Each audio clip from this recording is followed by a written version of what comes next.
A forgotten map in a dusty attic uncovered a lost family legacy that would save an entire historic district from destruction. When 8 months pregnant Eliza Morgan reluctantly cleaned out her late grandfather's forgotten storage space, she never imagined finding a weathered map that would connect to a famous missing collection, a discovery that would expose a century-old theft, reunite fractured communities, and ultimately preserve dozens of historic buildings scheduled for demolition across Willow Creek. Before we jump back in, tell us where you're tuning in from, and if this story touches you, make sure you're subscribed, because tomorrow I've saved something extra special for you. The gentle summer rain pattered against the wooden roof of the Morgan family farmhouse as Eliza struggled to navigate the narrow attic stairs. At 32 years old and 8 months pregnant, the photographer turned reluctant farmer moved with deliberate caution, one hand bracing against the wall while the other protectively cradled her swollen belly. The old Victorian farmhouse, with its maze of rooms and hidden storage spaces, had been in her family for 4 generations, but now its future hung in the balance. "This is ridiculous," Eliza muttered to herself, pausing to catch her breath at the top of the stairs. The attic air was thick with dust and memories, illuminated by thin shafts of gray light filtering through small dormer windows. The space was crowded with forgotten furniture, old trunks, and cardboard boxes, the accumulated history of the Morgan family stretching back to 1910, when her great-grandfather first established the property. 6 weeks after her grandfather William Morgan's funeral, Eliza had finally gathered the emotional strength to tackle his personal belongings. The task felt particularly overwhelming today, as the certified letter from Horizon Development Corporation sat unopened on her kitchen table downstairs. The letter, she knew without reading it, was the final notice regarding the sale of not just the Morgan farmhouse but the entire eastern section of historic Willow Creek. The once vibrant farming community had been slowly declining for decades, but the accelerated purchases of historic properties by Horizon Development over the past 18 months had created a sense of inevitable doom.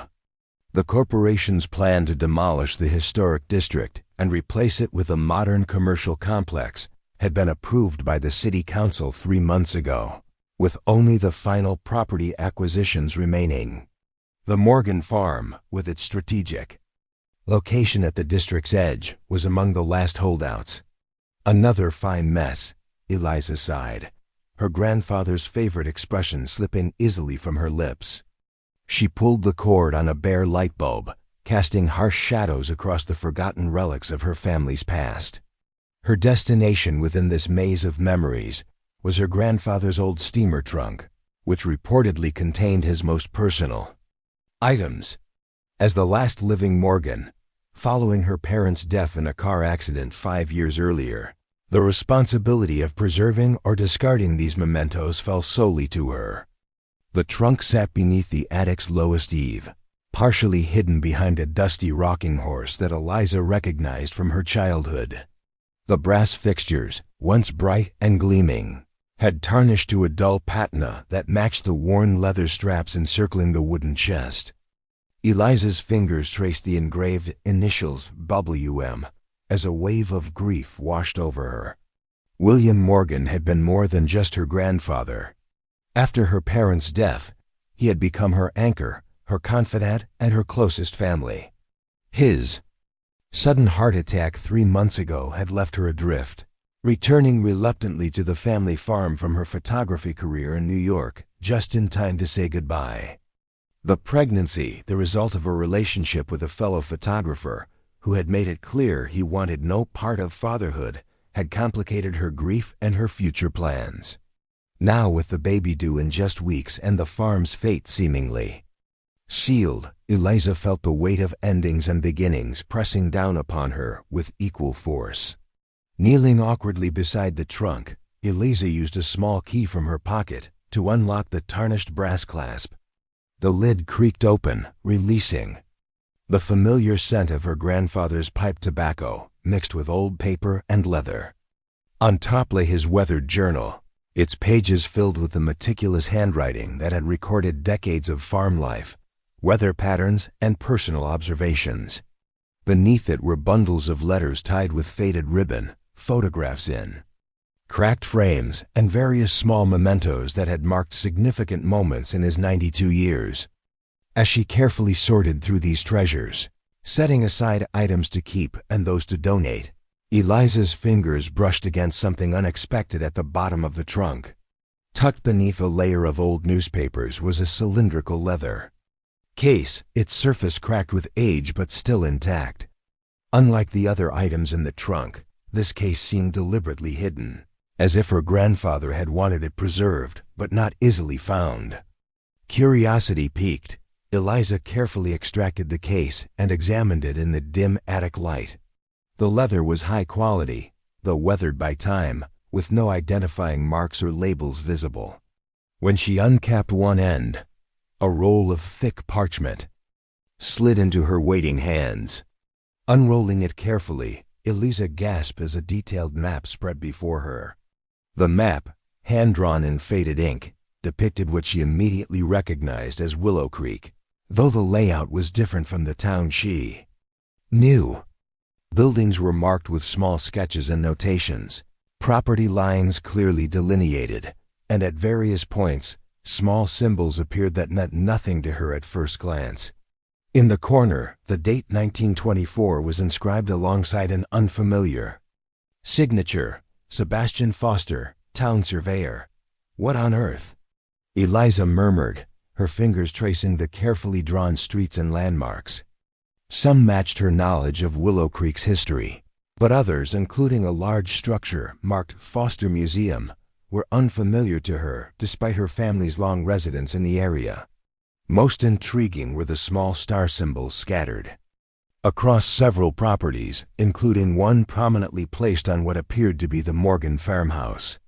As she continued examining the map, a folded piece of paper fell from within its folds. Eliza opened it to find a letter written in her grandfather's distinctive hand, dated just 2 months before his death. Preparing and narrating this story took us a lot of time, so if you are enjoying it, subscribe to our channel. It means a lot to us. Now back to the story.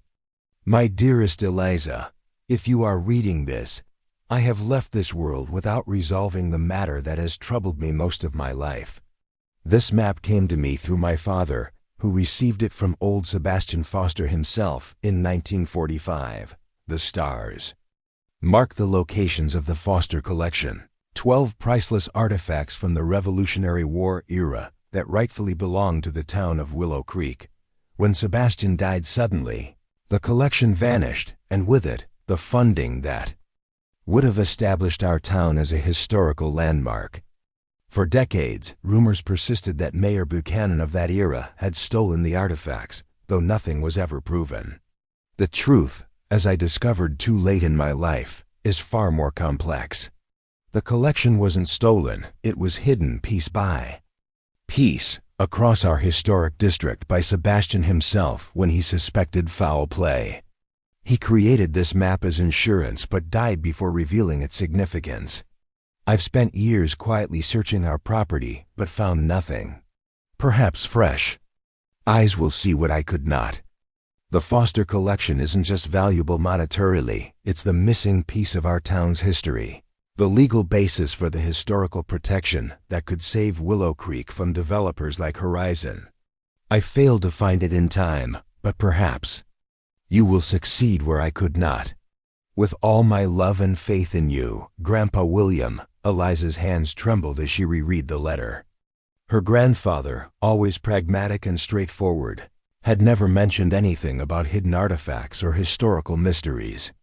Yet here was evidence of a decades-long search that had apparently consumed him in ways she'd never recognized. The timing couldn't be more significant. Horizon Development's plans to demolish the historic district hinged on the town council's ruling that the area lacks sufficient historical significance for preservation status. Without protected status, the aged buildings, many in need of expensive repairs, were vulnerable to the company's aggressive acquisition strategy. A sharp kick from the baby brought Eliza back to the present moment. She placed one hand on her belly, a habit she'd developed over the past months whenever she needed to ground herself. "What do you think, little one?" she whispered. "Should we chase after Grandpa's treasure map?" The absurdity of the situation wasn't lost on her. Here she was, heavily pregnant, financially struggling, facing imminent loss of her family home, and now contemplating a treasure hunt based on a century-old map.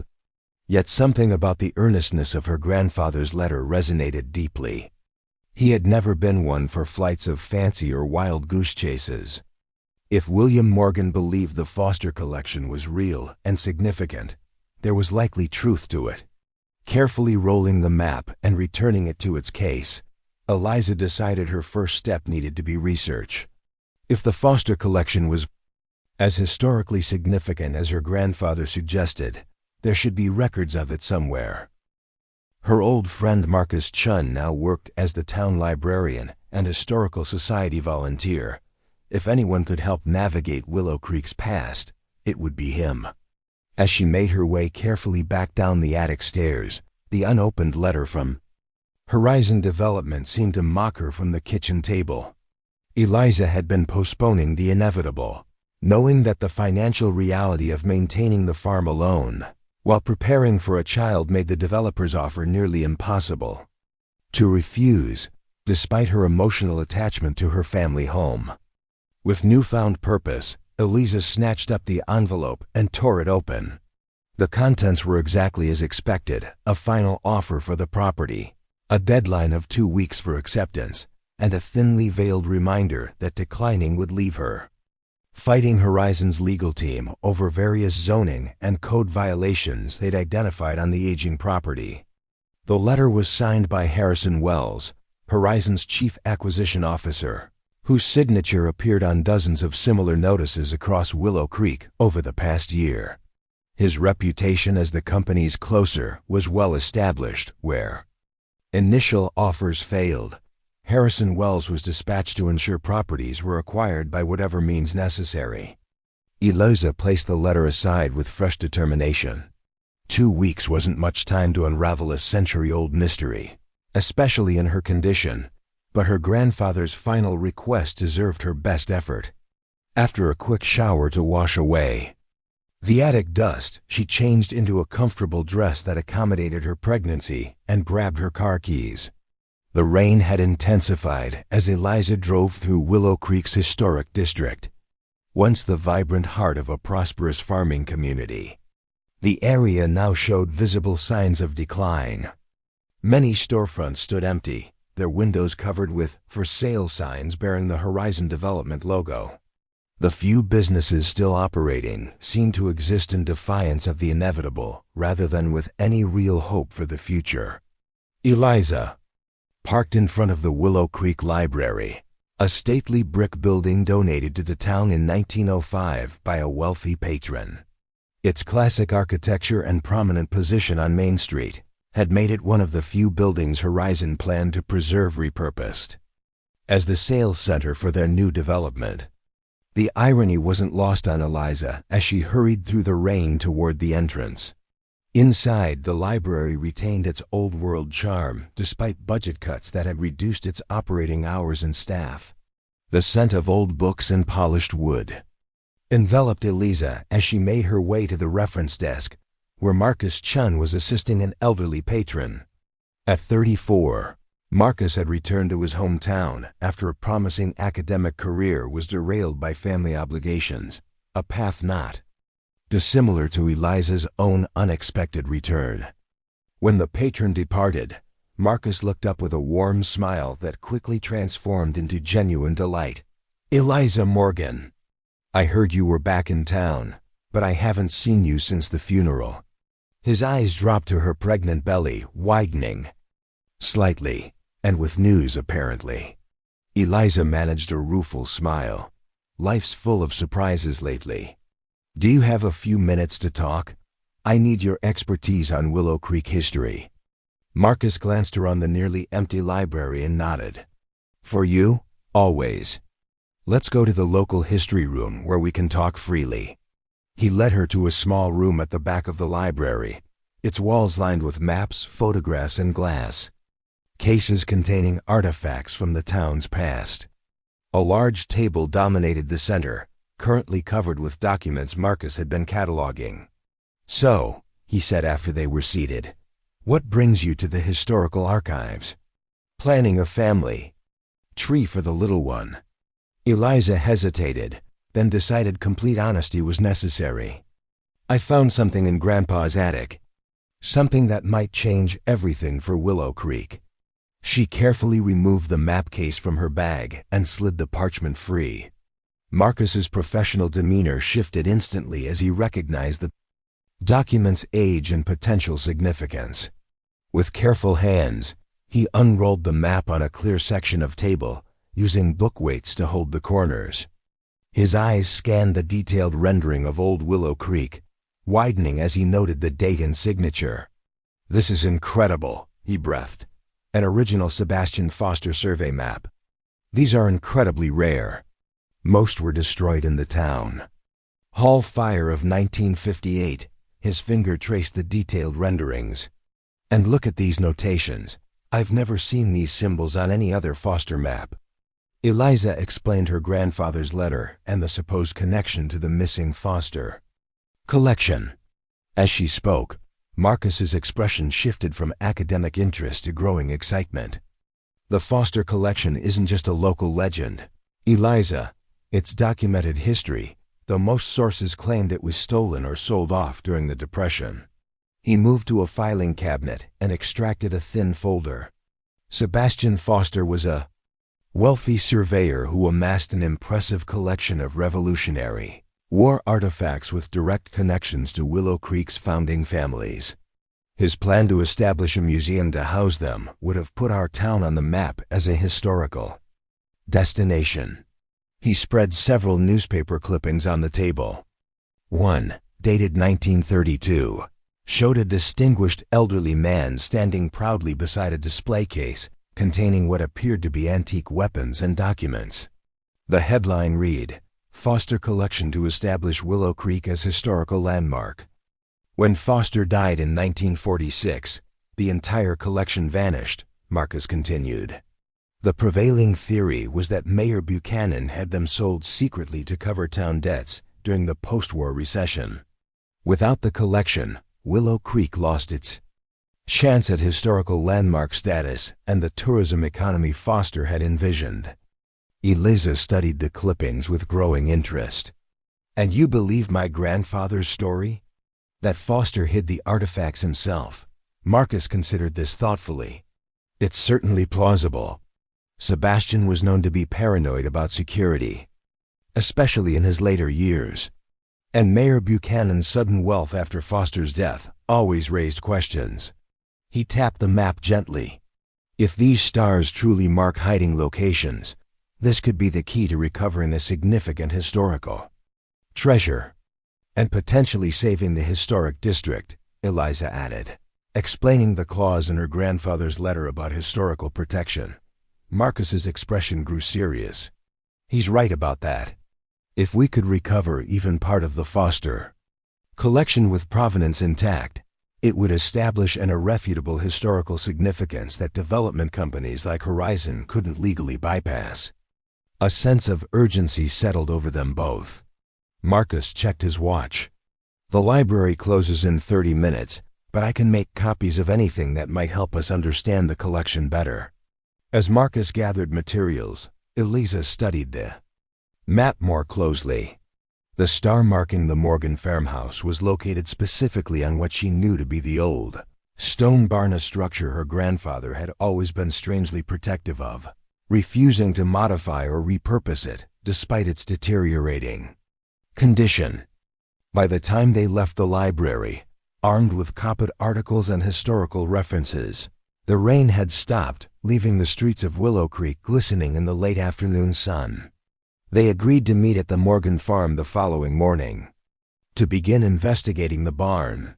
As Eliza drove home, her mind raced with possibilities. If her grandfather was right, if the Foster collection had been hidden all these years rather than stolen, It could change everything for Willow Creek.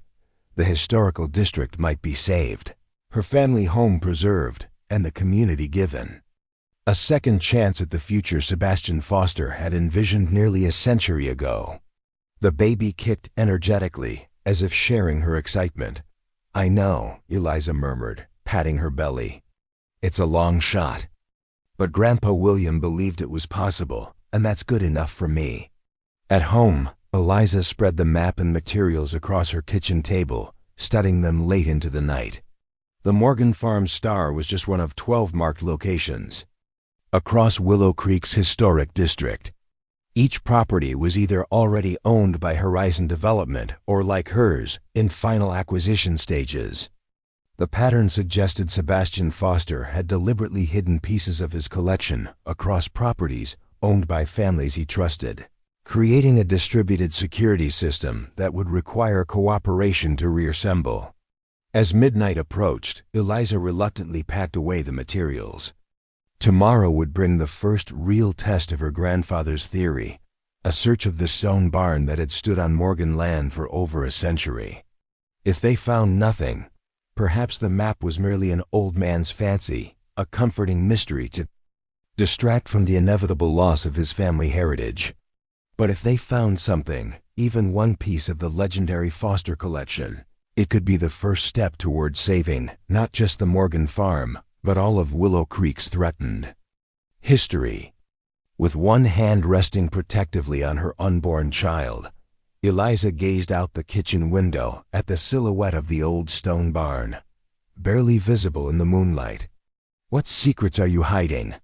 she whispered, not entirely sure if she was addressing the barn, her grandfather's memory, or the mysterious Sebastian Foster himself. The morning brought clear skies and a renewed sense of purpose.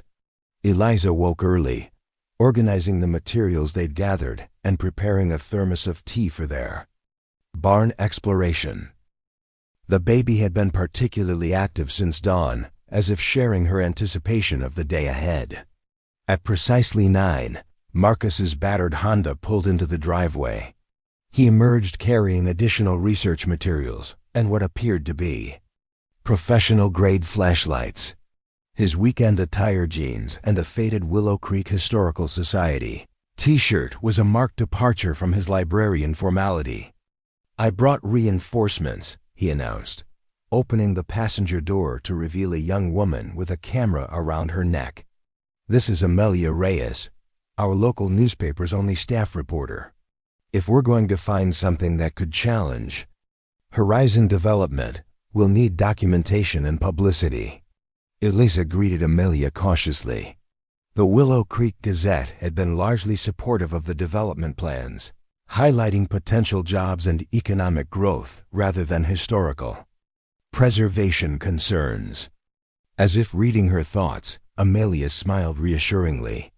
"The paper prints what the editor approves, but my personal blog has been tracking the historical impact of Horizon's projects for months.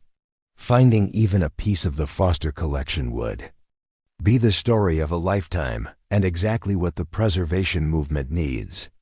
Their alliance formed. The trio made their way to the stone barn that had stood unchanged since Eliza's childhood. The heavy wooden doors creaked in protest as Eliza pushed them open, revealing a cavernous interior filled with abandoned farm equipment, stacked hay bales, and generations of accumulated tools and supplies. "Your grandfather never renovated this space?" Marcus asked, sweeping his flashlight across the vaulted ceiling and stone walls. Eliza shook her head. "He always insisted it needed to stay exactly as it was. Mom used to complain that we could convert it into additional storage or even rental space, but Grandpa was adamant. Now I'm wondering if this is why." The barn's interior was cool despite the summer heat outside, the thick stone walls providing natural insulation. Decades of use had worn smooth paths in the packed earth floor, leading between workbenches, storage areas, and the central threshing space where her great-grandfather had processed harvests long before modern machinery. "According to the map," Marcus said, consulting their copy, "the star is located specifically on the western wall, about midway along its length. They navigated carefully through the barn's contents to the indicated area. At first glance, the western wall appeared unremarkable solid stone construction, with rough wooden shelving holding ancient canning jars, seed boxes, and miscellaneous farm supplies. "Nothing obvious," Amelia remarked, photographing the wall nonetheless. "If something's hidden here, it's well concealed." Eliza ran her fingers along the stone surface, remembering childhood games played in this very barn while her grandfather worked nearby. Had he been searching even then, she wondered, looking for the secret his own father had passed down to him? "Wait," Marcus said suddenly, moving closer to examine the shelving unit. "This doesn't match the construction period of the barn." He pointed to the joinery techniques used in the shelves.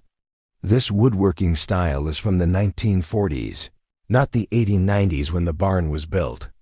Intrigued, they began carefully removing items from the shelves, creating organized piles on a nearby workbench.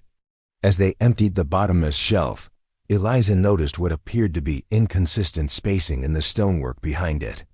Where most of the wall showed tight, professional masonry, this section seemed slightly irregular, with one stone protruding almost imperceptibly more than its neighbors. "There," she said, pointing. "That stone doesn't quite match the pattern." Marcus examined it closely, then pressed experimentally against its surface. Nothing happened. He tried sliding it sideways, then upward, with similar lack of results. "Maybe we're overthinking this," Eliza said, recalling her grandfather's practical nature.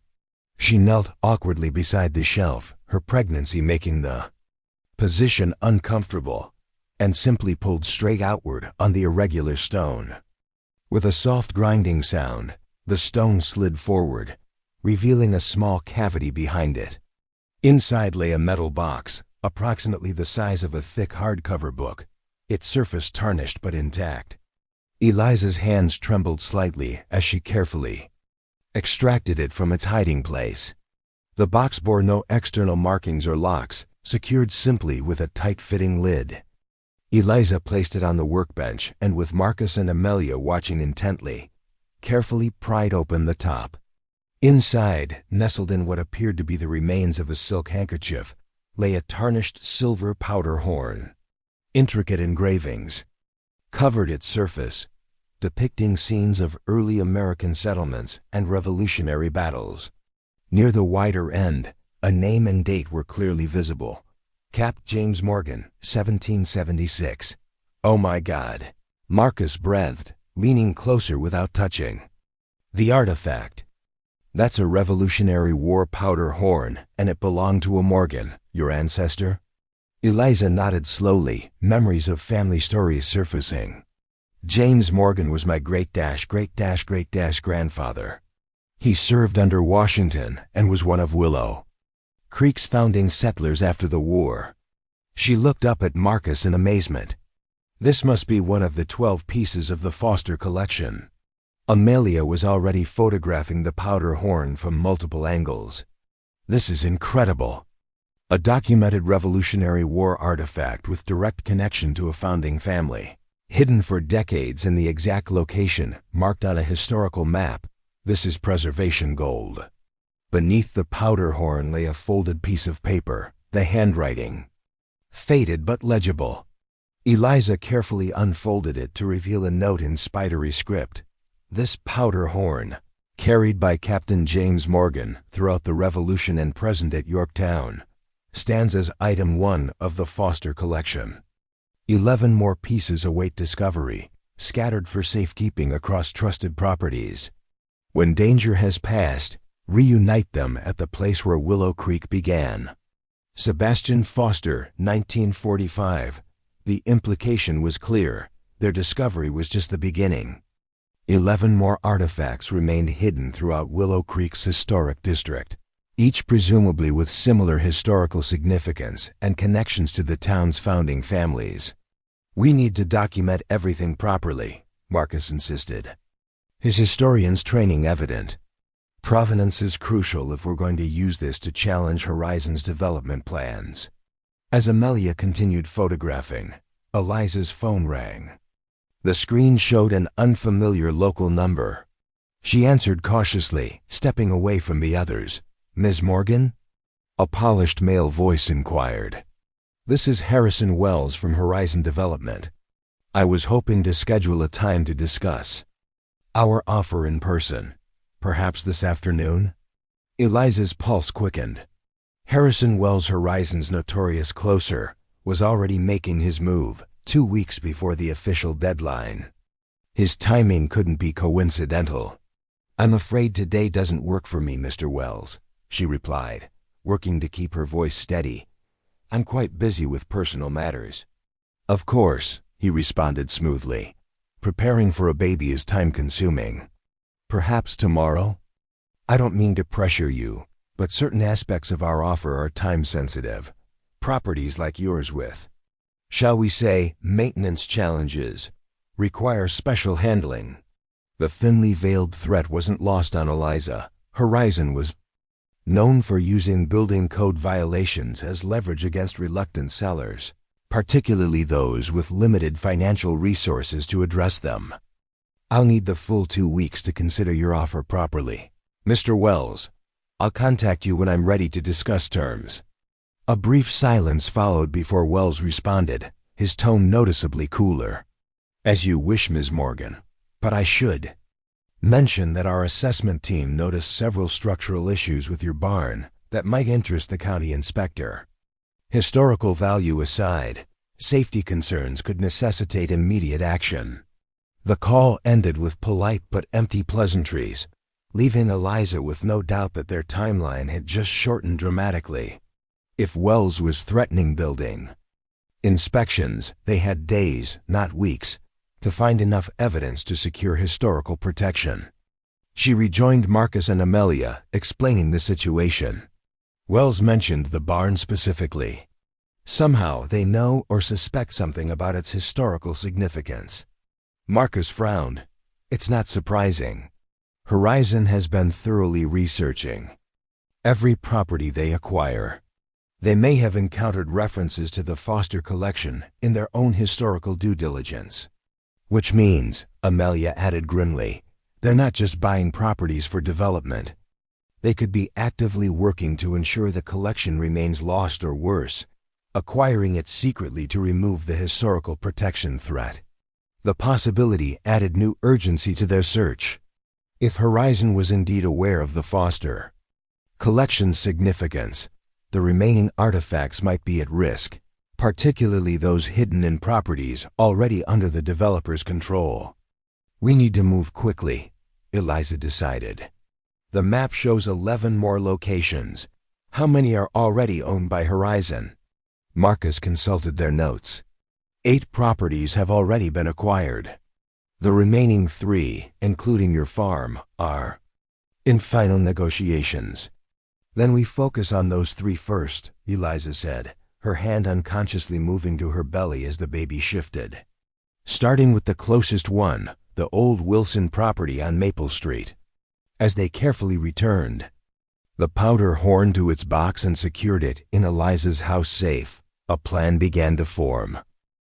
They would need to document each discovery meticulously, building an irrefutable case for historical significance before Horizon could intervene.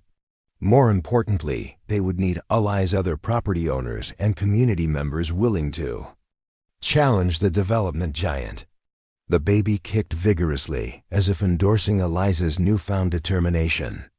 What had begun as a reluctant chore cleaning, her grandfather's attic had transformed into something far more significant. A race to uncover a hidden legacy that might save not just her family home, but the entire historical heart of Willow Creek. As they prepared to leave for the Wilson property, Eliza cast one last glance at the old barn, seeing it now not as a deteriorating relic, but as the first piece in a century-old puzzle. Her grandfather had spent decades searching for this moment, and now it fell to her to complete his quest. "We're coming, Grandpa," she whispered. "We'll find them all." The Wilson property on Maple Street stood in sharp contrast to Eliza's family farm. Once a stately Victorian home with ornate gingerbread trim and meticulous gardens, it now showed clear signs of neglect: peeling paint, overgrown shrubs, and a sagging front porch that groaned beneath their weight as Eliza, Marcus, and Amelia approached the main entrance. A weathered, sold sign bearing Horizon Development's logo hung crookedly by the gate, a reminder that their window of opportunity was rapidly closing. "The Wilsons moved out 3 months ago," Marcus explained as he tried the front door and found it unlocked.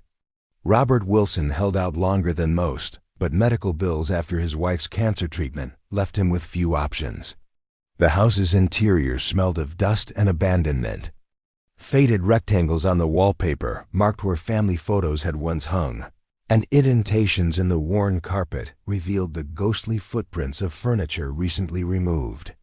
Their footsteps echoed through the empty rooms as Marcus consulted the copy of Sebastian Foster's map. "According to this, the star is located in what would have been the library," he said, leading them down a hallway to a modest-sized room with built-in bookshelves lining one wall. "The Wilson family has been in Willow Creek almost as long as the Morgans. Robert's great-grandfather was a judge during the early 1900s. Amelia moved systematically around the room, photographing details and taking notes. "What exactly are we looking for? Another hidden compartment?" "Most likely," Eliza replied, running her fingers along the empty bookshelves. "Sebastian Foster seems to have tailored each hiding place to the specific property." She paused at a section of shelving where the wood grain didn't quite match. "The surrounding panels, like this."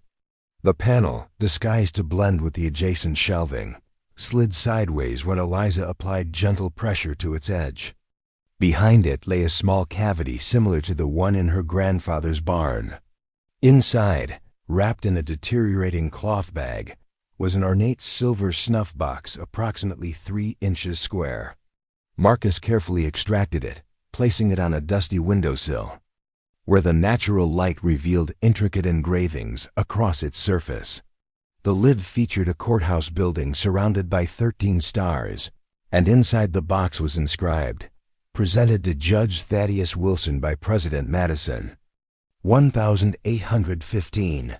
"This is incredible," Marcus breathed, examining the box without touching its surface. "A presidential gift to a founding family member of Willow Creek. The historical value is immense." Like the powder horn, the snuff box was accompanied by a note in Sebastian Foster's handwriting. "This silver snuff box, presented to Judge Thaddeus Wilson by President James Madison in recognition of his service establishing judicial precedents. On the frontier, stands as Item 7 of the Foster collection. When united with its companions, it will help ensure Willow Creek's legacy endures. Sebastian Foster, 1945. Item 7, Eliza noted. The pieces aren't numbered consecutively by location. He must have assigned numbers based on historical chronology or significance." As they carefully documented their find, adding it to the secured case they'd brought from Eliza's farm, the sound of a vehicle pulling into the driveway brought their conversation to an abrupt halt. Through the dusty front window, they watched as a black SUV with the Horizon Development logo on its door parked beside Marcus's Honda. "Inspection team," Amelia whispered, quickly stowing her camera. "They're probably here to assess the property before demolition." Eliza felt panic rising. Discovery now would raise immediate questions about their presence in a sold property, potentially alerting Horizon to their treasure hunt before they'd secured enough evidence for historical protection. "But that door," Marcus mouthed, gesturing toward the kitchen. They moved quietly through the house, Marcus carrying their precious cargo while Amelia helped Eliza navigate around abandoned items left by the previous owners. As they reached the kitchen, voices and footsteps became audible from the front porch. The back door opened onto an overgrown garden with a waist-high wooden fence separating it from the neighboring property. Marcus and Amelia easily scaled it, but Eliza, 8 months pregnant and increasingly awkward, faced a more significant challenge. "I can't climb that," she whispered urgently as the front door creaked open. Marcus handed the case to Amelia, who was already over the fence. "Go around to the side street," he instructed her. "We'll meet you at Eliza's car." As Amelia disappeared through the neighboring yard, Marcus quickly assessed their options. The gardening shed, he decided, guiding Eliza toward a dilapidated structure, partially hidden by overgrown shrubs at the garden's far corner. "We'll wait them out." They barely made it inside the small wooden shed before the back door of the house opened, and two men in Horizon Development polo shirts stepped onto the crumbling patio. Through a crack in the weathered boards, Eliza could see them surveying the property, clipboards in hand. "Demo team wants to start next Tuesday," the taller man was saying. "Wells is pushing to have all 3 remaining properties cleared by month's end."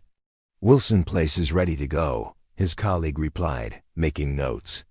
"Morgan Farm is still in negotiation, but Wells says the pregnant lady is underwater on the mortgage. Just a matter of time." Eliza felt her cheeks burn at the casual dismissal of her financial struggles. The mortgage had indeed become increasingly difficult after her grandfather's death and her return from New York, but hearing it discussed as a foregone conclusion stung deeply. "What about the Reynolds place?" the first man asked. "The old general store? That one's complicated. Historical Society is making noise about its significance during the Civil War. Wells has someone working on discrediting the claims." The men continued their inspection of the garden, at one point coming within feet of the shed where Eliza and Marcus hid, frozen in place and barely breathing. After what seemed an eternity, they returned to the house, their voices fading as they moved through the rooms. "They're systematically erasing our history," Marcus whispered, his academic detachment momentarily replaced by raw emotion. "Discrediting historical claims, rushing demolition before anyone can organize opposition." 20 minutes later, the Horizon vehicle departed, and Eliza and Marcus were able to slip away, rejoining Amelia, who waited anxiously with their car. As they drove back toward Eliza's farm, the reality of what they'd overheard settled heavily upon them. "Tuesday," Eliza repeated. "They're starting demolition on Tuesday. That gives us just 4 days to find enough pieces to file for historical protection. And we need to check the Reynolds property immediately," Marcus added. "If they're working to discredit its historical significance, it might be next on their demolition schedule." The Reynolds General Store had been a Willow Creek institution since 1858, serving as post office, community gathering place, and mercantile for generations. Unlike many buildings in the historic district, it had remained operational until just 6 months ago, when the elderly owner finally succumbed to economic pressures and Horizon's persistent offers. As they pulled up in front of the 2-story brick building with its faded Reynolds General Merchandise sign still visible above the boarded windows, Eliza felt a wave of sadness. This store had been part of her childhood, the source of penny, candy, school supplies, and friendly conversation. Now it stood empty, awaiting destruction like so much of Willow Creek's heritage. According to Foster's map, the Star is located near the old post office counter, Marcus said as they found a side entrance unlocked, likely left accessible for Horizon's inspection teams. The interior was dim, illuminated only by thin shafts of light penetrating between the boards covering the windows. The shelves that had once held everything from canned goods to handmade quilts had been removed, leaving only dust outlines on the faded wallpaper. The wooden floor creaked beneath their feet as they made their way to the back corner, where the post office had operated for over a century. The counter itself remained, too solidly built to be easily removed, its surface scarred by generations of use. Behind it, rows of small wooden mail cubbies lined the wall, each labeled with faded family names that represented Willow Creek's history. "Many of these families are gone now," Amelia noted, running her fingers over the labels. "Moved away as the farming economy declined, or their properties were bought by Horizon." Eliza examined the male cubbies more closely, noting that one labeled Foster seemed slightly different from the others. Its dimensions appeared identical, but the wood grain didn't perfectly match the surrounding boxes. "Here," she said, gently pressing against the cubby's back panel. Unlike the others, this one moved, sliding inward to reveal a hidden compartment. From within, she carefully extracted a small leather portfolio, its surface cracked with age but still intact. Inside the portfolio lay a folded document on yellowed parchment, protected by a layer of waxed cloth. Eliza gently unfolded it, revealing an official-looking letter bearing the unmistakable signature of Abraham Lincoln. "Oh my God," Marcus breathed, leaning closer. "That's an authentic Lincoln document." The letter, dated 1863, was addressed to Captain Samuel Reynolds, thanking him for his service in establishing a vital supply line for Union forces and acknowledging the Reynolds General Store's contribution to the war effort. Accompanying it was Sebastian Foster's now familiar explanatory note. "This letter from President Lincoln to Captain Samuel Reynolds recognizes the vital role of Willow Creek in preserving the Union during our nation's darkest hour. It stands as Item 3 of the Foster Collection, a testament to our town's place in American history. Sebastian Foster, 1945. As they carefully documented and secured this third artifact, the significance of their discoveries was becoming clearer. Each piece connected a founding Willow Creek family directly to pivotal moments in American history, establishing the town's historical importance far beyond what was reflected in current records." 3 down, 9 to go, Amelia said as they returned to the car. "But 8 of the remaining locations are already owned by Horizon. How do we access them without alerting the company to what we're doing?" It was a question that plagued them throughout the afternoon as they strategized at Eliza's kitchen table. The map clearly showed the remaining artifacts hidden within properties, now controlled by Horizon Development buildings, scheduled for imminent demolition, some perhaps as soon as the coming week. "We need help," Eliza finally concluded. "Local people who understand what's at stake and might have access to these properties." Marcus nodded thoughtfully. "I know some of the maintenance workers Horizon hired locally. They've kept their jobs by transitioning to the development company, but many have deep roots in Willow Creek. They might be willing to help, especially if they understand the historical significance. And I can quietly spread the word through my blog," Amelia added. "Nothing specific about the artifacts, just enough to rally support for a last-stand preservation effort." As evening approached, Marcus and Amelia departed to begin quietly recruiting allies, leaving Eliza alone with the 3 artifacts they'd recovered and the increasingly daunting task ahead. She spread Sebastian Foster's map across her kitchen table once more, studying the remaining locations and wondering what historical treasures they might contain. The baby kicked vigorously, as if responding to her thoughts. "I know," she murmured, rubbing her belly gently. "It seems impossible. But Grandpa believed it could be done, and I'm starting to think he was right." A soft knock at her front door interrupted her musings. Through the side window, Eliza was surprised to see Robert Wilson, former owner of the second property they'd searched, standing on her porch. In his 70s now, Robert had been a friend of her grandfather's, though she hadn't spoken with him since William's funeral. "Mr. Wilson," she greeted him, opening the door. "This is unexpected." The elderly man removed his hat, his weathered face showing signs of both recent grief and present determination. "May I come in, Eliza? I think we need to talk." Once settled at her kitchen table with a cup of tea, Robert's gaze fell immediately upon Sebastian Foster's map, which Eliza hadn't had time to conceal. His eyes widened in recognition. "So William finally showed you," he said quietly. "I wondered if you would." Eliza stared at him in surprise. "You know about this? About the Foster collection?" Robert nodded slowly. "Some of us, the oldest families in Willow Creek, we've known parts of the story for generations. My father told me about Sebastian. Foster hiding his collection when I was just a boy, though he didn't know exactly where or what was hidden on our property. He gestured toward the 3 artifacts they'd recovered, now carefully stored in archival boxes on Eliza's counter. I see you've already found a few pieces, including ours. His voice carried no accusation, only a hint of pride.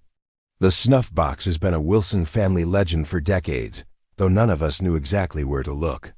Why didn't you tell? Anyone? Eliza asked. Why let Horizon buy your property if you knew its historical significance? Robert's expression darkened. What choice did I have? Margaret's cancer treatments left us with nothing, and no historical society was going to pay our medical bills. Besides, without proof, without the actual artifacts, it was just an old family story. He paused, his gaze returning to the map. William and I searched for years, off and on. Never found a thing. But you're here now, Eliza observed. Why? Because Amelia Reyes reached out to me, he admitted. Said you were trying to save the historic district, that you might have found a way.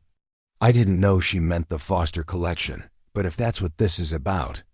He leaned forward, his expression intensifying. Then I want to help.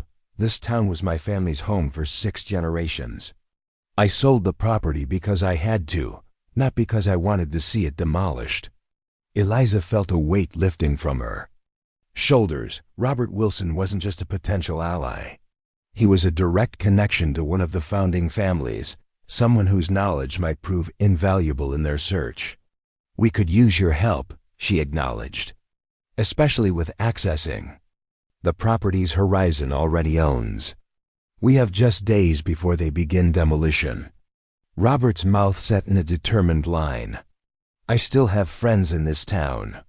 People who work for Horizon now because they have no choice, but whose hearts remain loyal to Willow Creek.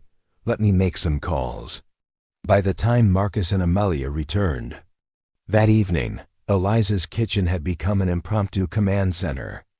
Robert Wilson had been joined by elderly representatives from 2 other founding families, Martha Dawson and Thomas Garrett, each with their own fragments of the Foster collection story, passed down through generations.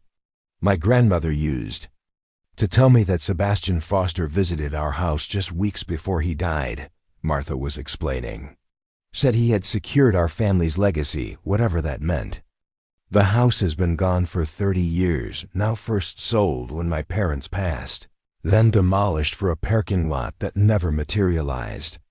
Thomas Garrett, leaning heavily on a wooden cane, nodded in agreement. Foster was worried about something.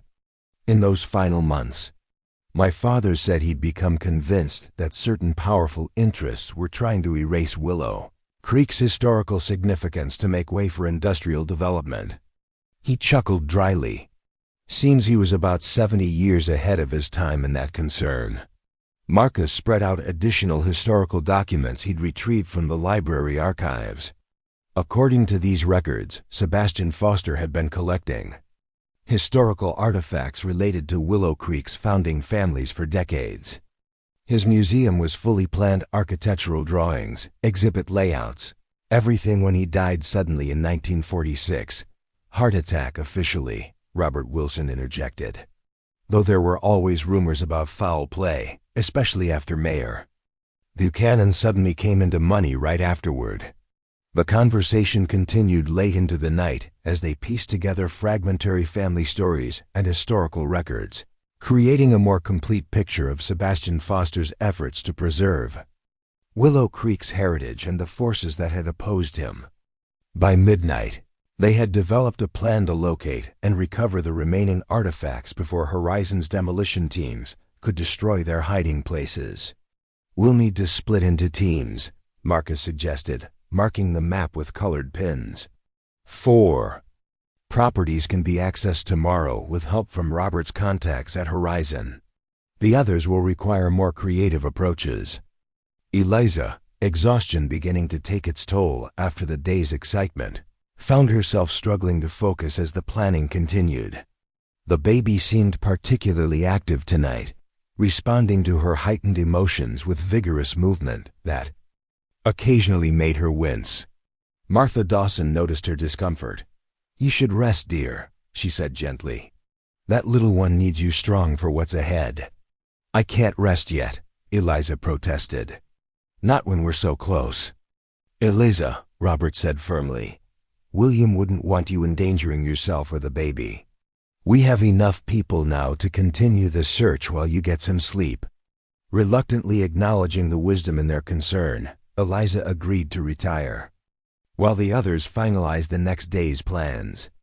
As she prepared for bed, she could hear their voices continuing in her kitchen, the descendants of Willow Creek's founding families, united once more in defense of their shared heritage. Her hand rested on her belly, feeling the baby's movements gradually calm as she settled into bed. "Your great-grandfather started this quest," she whispered, "and now it seems the whole town is helping us finish it. That's quite a legacy to be born into."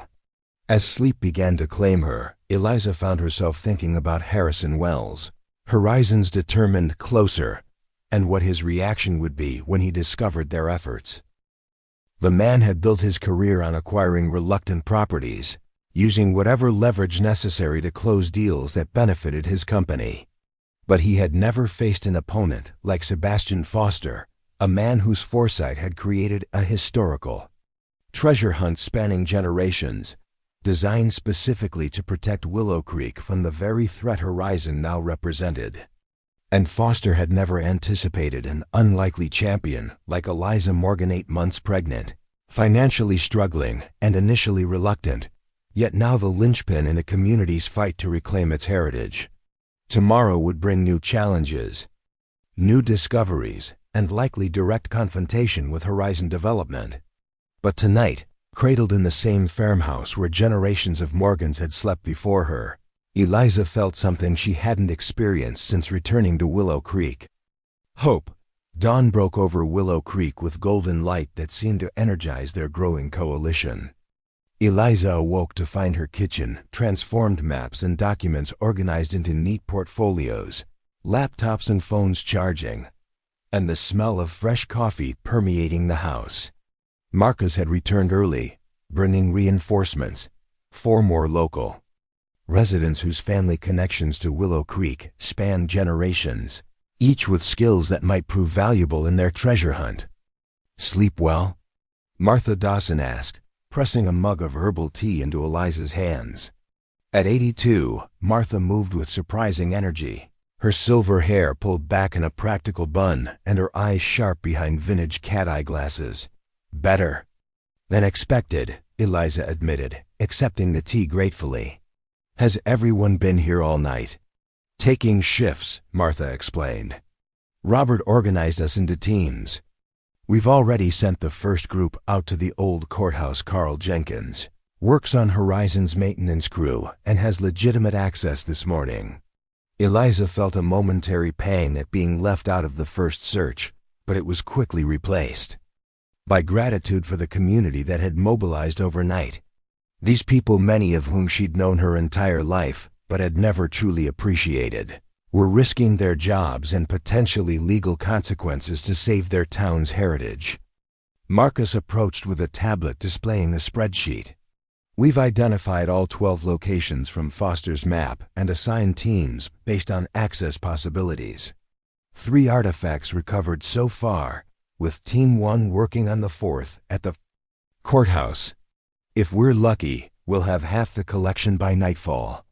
The kitchen door opened as Robert Wilson returned, accompanied by a man Eliza didn't recognize, tall, bearded, wearing worn work clothes and a cautious expression. "Eliza, this is Daniel Hargrove," Robert introduced them. His great-grandfather worked as Sebastian Foster's assistant during the 1940s. He may have information that could help us understand the collection better. Daniel nodded respectfully toward Eliza. "Miss Morgan, my family's been holding on to something that might interest you." From a weathered leather satchel, he extracted a small journal bound in faded green cloth. "This was my great-grandfather's personal diary from 1945 to 46. It contains entries about helping Mr. Foster hide his collection." Eliza accepted the journal with reverent hands, carefully opening it to where a ribbon bookmark had been placed. The page contained a detailed entry dated November 17, 1945. Mr. Foster grows more, concerned each day about the safety of his collection. Mayor Buchanan's latest development plan would destroy half the historic properties in town, and after their argument last week, Mr. F believes the collection itself may be in danger. Today we began the process of hiding the 12 pieces according to his elaborate plan. Each item has been wrapped in protective material with documentation of its significance, then concealed within structures owned by families Mr. F trusts implicitly. He alone possesses the master map showing all locations, though he's given me a separate document with instructions to be opened only in case of his death. This is incredible, Marcus breathed, reading over Eliza's shoulder. Direct contemporaneous documentation of the hiding process. Daniel nodded gravely. Keep reading. It gets more interesting. Eliza turned the page to find an entry from February 10, 1946, just days before Sebastian Foster's death. Mr. F has completed the legal paperwork establishing the historical trust that will protect Willow Creek forever once the collection is revealed. He says the 12 artifacts together provide irrefutable proof of our town's historical significance at national level. The documents are stored in his attorney's office in Capital City, with instructions that they can only be executed when the complete collection is reassembled. Mr. F seems relieved now that arrangements are complete, though he still refuses to reveal the final piece of his plan, saying only that, when united at the birthplace, all will become clear. The birthplace, Eliza repeated thoughtfully. That must be where Foster intended the collection to be reunited. But where exactly is Willow Creek's birthplace? Thomas Garrett asked, joining their conversation. The town has moved and evolved over 2 centuries. Before they could speculate further, the front door burst open as Amelia rushed in, her face flushed with excitement. They found it. Team 1 recovered the 4th artifact from the courthouse, a judicial gavel used during the first territorial court sessions in 1805. She placed her phone on the table, displaying photos of an ornately carved wooden gavel with silver banding inscribed with the words "Justice on the Frontier" and the date. Like the previous items, it had been accompanied by one of Sebastian Foster's explanatory notes, identifying it as Item 5 of the collection. 4 down, 8 to go, Marcus noted, updating their spreadsheet. Team 2 should be accessing the old schoolhouse within the hour, and Team 3 has permission to inspect the Johnson property this afternoon. The day unfolded in a whirlwind of coordinated activity, with teams reporting in regularly as they accessed properties on Sebastian Foster's map. By mid-afternoon, they had recovered 3 more artifacts, a hand-forged frontier medical kit from the old schoolhouse, Item 10, a leather-bound first edition book signed by Thomas Jefferson from the Johnson home, Item 8, and a ceremonial peace pipe documented as a gift from local Native American leaders to Willow Creek's first settlers, Item 2. Each artifact came with Sebastian Foster's meticulous documentation, establishing not only its historical provenance, but its specific connection to Willow Creek's founding and development. Together, they were building an irrefutable case for the town's historical significance, exactly as Foster had intended nearly 80 years earlier. 7 artifacts, Robert announced proudly as the teams reconvened at Eliza's farm for a late afternoon strategy session. More than half the collection, all documented and secure. The mood was celebratory, but Eliza noticed Marcus frowning at his laptop screen. "What's wrong?" "Just got an email from my contact at the County Historical Commission," he explained. "Horizon Development has suddenly accelerated their demolition schedule. They're bringing in equipment tomorrow Sunday to begin work on the courthouse immediately, rather than waiting until Tuesday." The news landed like a stone in still water, ripples of concern spreading across every face in the room. "They know," Thomas Garrett said grimly. Somehow they've realized what we're doing. We need to move faster, Eliza decided, studying the map. The remaining 5 artifacts are in properties scheduled for immediate demolition. We need to access them tonight. Martha Dawson shook her head worriedly. Horizon has increased security at most of these properties.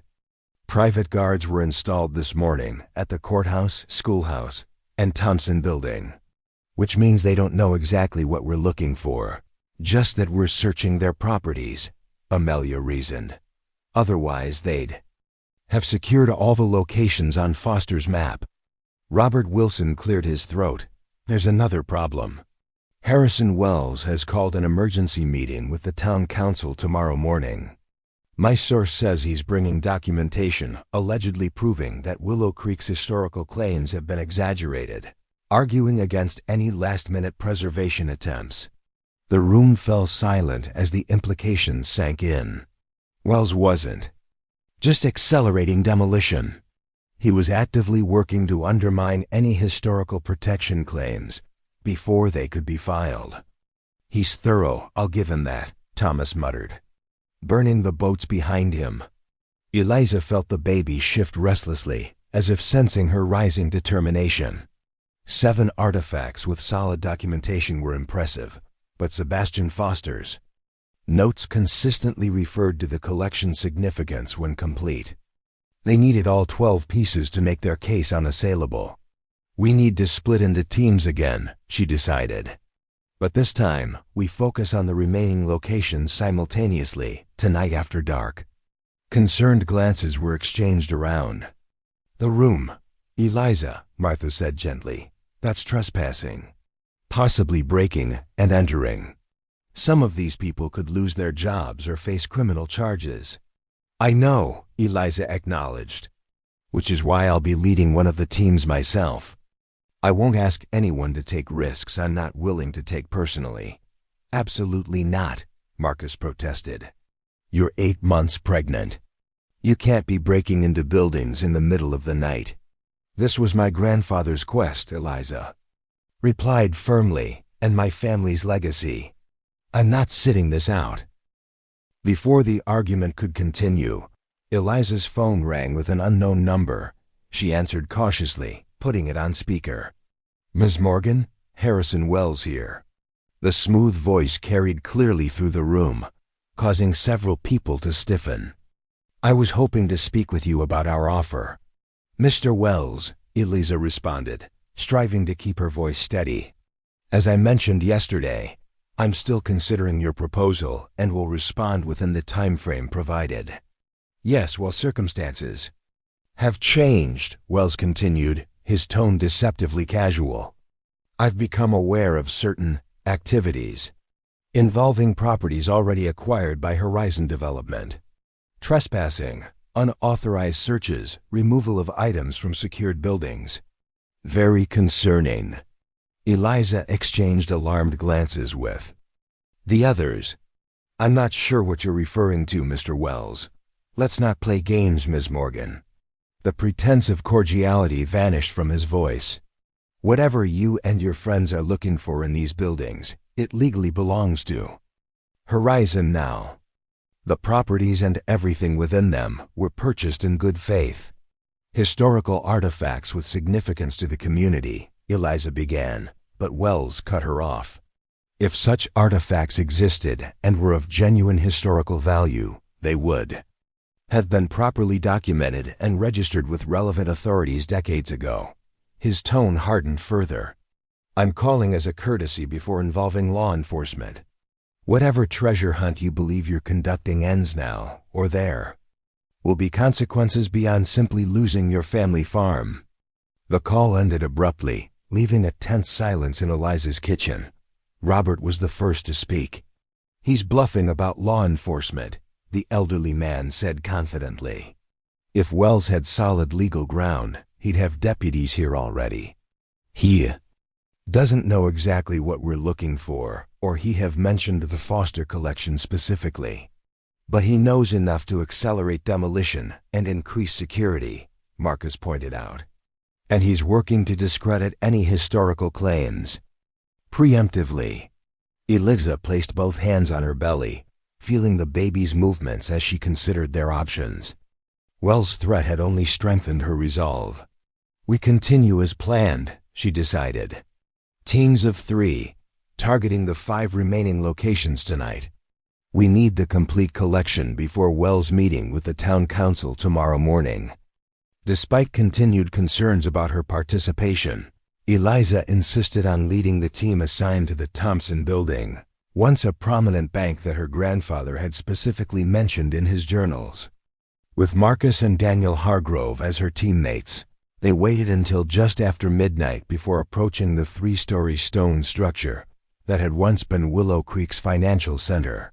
"Security guard makes rounds every 30 minutes," Daniel whispered as they watched from the shadow of a neighboring building. "But he only checks the front entrance and main floor. The basement access through the old coal chute is unmonitored." The night was clear and cool, with a 3/4 moon providing enough light to navigate, but sufficient shadow for cover. Eliza followed Daniel to a rusted metal door set into the foundation of the building's rear wall, the long unused coal delivery access. Marcus carried their equipment, flashlights, gloves, and tools for documenting artifacts they might find. Daniel made quick work of the simple padlock securing the coal chute door. Horizon installed new security on the main entrances, but overlooked these service access points, he explained. "Typical of developers, they don't understand the buildings. They're tearing down." The basement was damp and musty, illuminated only by their flashlights.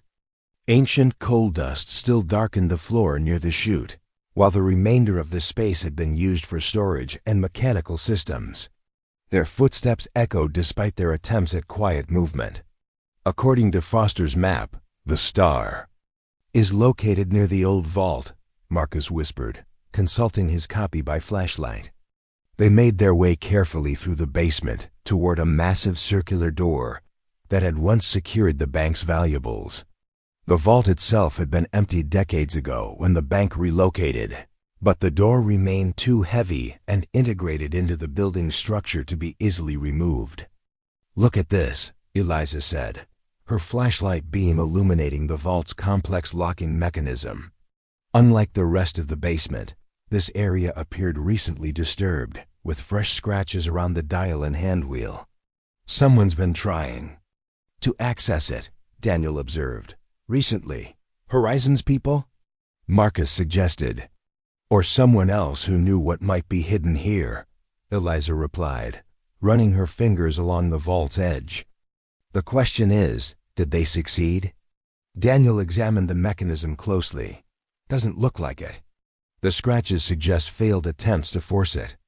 These old vault systems are remarkably resilient. But how would Foster have expected the right people to open it decades later?" Eliza wondered aloud. He must have left some clue. As Marcus and Daniel debated possible approaches to the locked vault, Eliza's flashlight beam caught something unusual, a small brass plate mounted on the wall beside the vault door. Unlike the surrounding fixtures, this plate seemed newer, its surface less tarnished by time. Moving closer, she saw it contained what appeared to be a poem or riddle. "When Willow Creek's heart began to beat, 3 founding fathers first did meet. The years combined will grant access to history's treasure, truth's redress." It's a combination clue, Eliza realized. The vault dial needs a sequence of numbers related to Willow Creek's founding. Marcus quickly pulled up historical notes on his tablet. Willow Creek was officially established in 1803, when James Morgan, Thaddeus Wilson, and Samuel Reynolds signed the town charter. 3 founding fathers, Daniel confirmed. But what years would create the combination? Eliza thought about the artifacts they'd already recovered, each connected to one of Willow Creek's founding families. "Not the founding date," she said slowly. "The birth years of the founders themselves." After a quick search through the historical records on Marcus's tablet, they identified the birth years: James Morgan, 1750, Thaddeus Wilson, 1762, and Samuel Reynolds, 1755. But vault combinations typically have 4 or 5 numbers, Daniel pointed out. When combined, Eliza quoted from the riddle. Add them together, 1750 plus 1762 plus 1755 equals 5,267. Daniel tried the combination on the vault dial, right to 52, left to 67, then right again to 52. The mechanism remained locked. Maybe it's not addition, Marcus suggested. Try using just the last 2 digits of each year in sequence, 506255. This attempt also failed, leaving them increasingly aware of the passing time. The security guard would make another round soon, and any unusual sounds might attract attention. Eliza reread the clue, focusing on the first line. When Willow Creek's heart began to beat. She thought about what Sebastian Foster might have considered the town's true beginning, not its official founding date, but the moment its unique identity took shape. Try 1783, she suggested. The year the first actual structure was built. Here, the original Morgan cabin that preceded the town itself. Daniel rotated the dial carefully, right to 17, left to 83, right to 17. For a moment, nothing happened. Then a faint click echoed in the basement, and the handwheel turned slightly. Of its own accord. It worked. Daniel whispered excitedly, grasping the wheel and rotating it fully. The massive door swung open on surprisingly well-maintained hinges, revealing a small, empty chamber. Empty, except for a wooden box positioned precisely in the center of the vault floor. Marcus carefully retrieved the box, bringing it into the basement where they could examine it properly. Unlike their previous finds, this container was ornately carved with scenes depicting Willow Creek's early development, the original settlement, the first mill, the courthouse being constructed. Inside, nestled in velvet lining that had remarkably withstood the passage of time, lay a golden pocket watch of extraordinary craftsmanship. Its case was engraved with the seal of the United States and opened to reveal an inscription, presented to Ezra Thompson by President Washington in gratitude for services rendered at Valley Forge, 1770-78. Item 4, Marcus read from Sebastian Foster's accompanying note.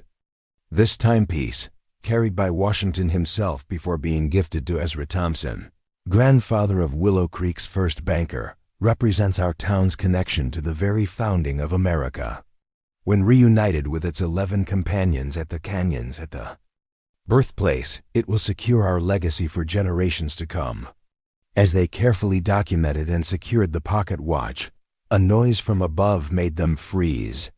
Footsteps moved across the main floor of the bank, followed by the beam of a flashlight sweeping down the stairwell leading to the basement. Security guard, Daniel mouthed, quickly packing away their equipment. Side exit, now.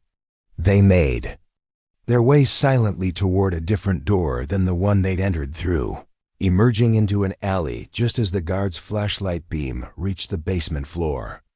Moving quickly despite Eliza's awkward gait, they put several blocks between themselves and the Thompson building before pausing to catch their breath. 8 artifacts recovered, Marcus noted, checking his phone for updates from the other teams. Team 2 got the silver spurs from the old livery stable. Item 9. Team 3 is still working on accessing the Miller property.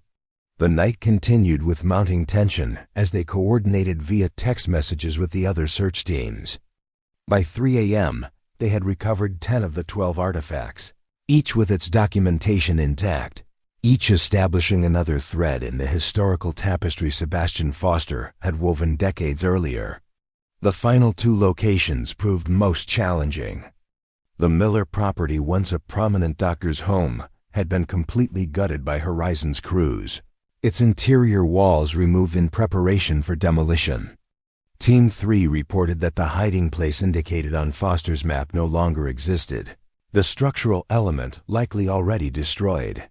We've lost Item 6, Robert reported grimly when they reconvened at Eliza's farm in the early morning hours. Unless Foster had some backup plan we don't know about. The 12th artifact, which Foster's map indicated was hidden in the old Garrett mansion, was similarly inaccessible. The property had been secured with modern alarm systems that none of their teams could bypass without risking immediate detection.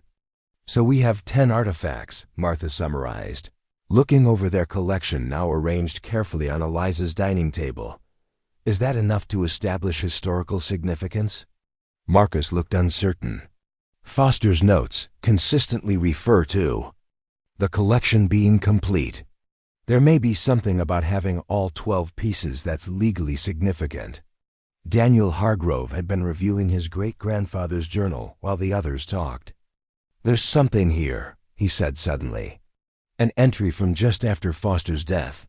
He read aloud, Mr. Foster always said the collection would only be complete when returned to the birthplace.